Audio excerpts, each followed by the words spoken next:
Preface to the first edition.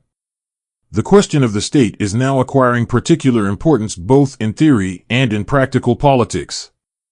The imperialist war has immensely accelerated and intensified the process of transformation of monopoly capitalism into state monopoly capitalism.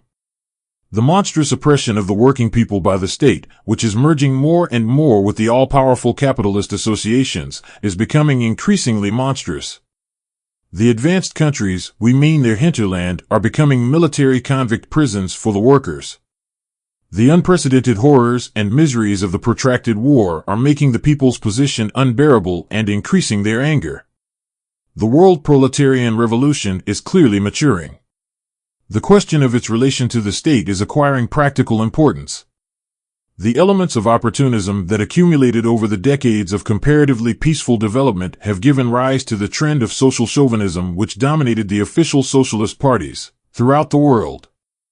This trend, socialism in words and chauvinism in deeds, Plekhanov, Potrasov, Breshkovskaya, Rubanovich, and, in a slightly veiled form, Tsereteli, Chernov and Co. in Russia, Scheidman.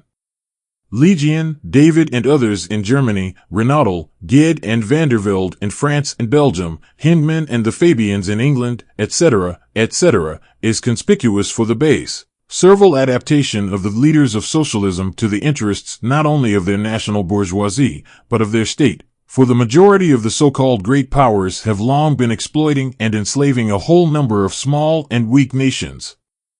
And the imperialist war is a war for the division and redivision of this kind of booty. The struggle to free the working people from the influence of the bourgeoisie in general, and of the imperialist bourgeoisie in particular, is impossible without a struggle against opportunist prejudices concerning the state.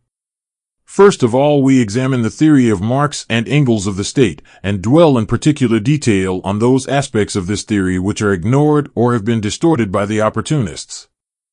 Then we deal specially with the one who is chiefly responsible for these distortions, Karl Kautsky, the best-known leader of the Second International, 1889 to 1914, which has met with such miserable bankruptcy in the present war.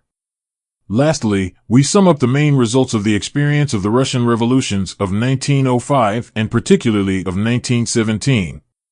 Apparently, the latter is now, early August 1917, completing the first stage of its development. But this revolution as a whole can only be understood as a link in a chain of socialist proletarian revolutions being caused by the imperialist war.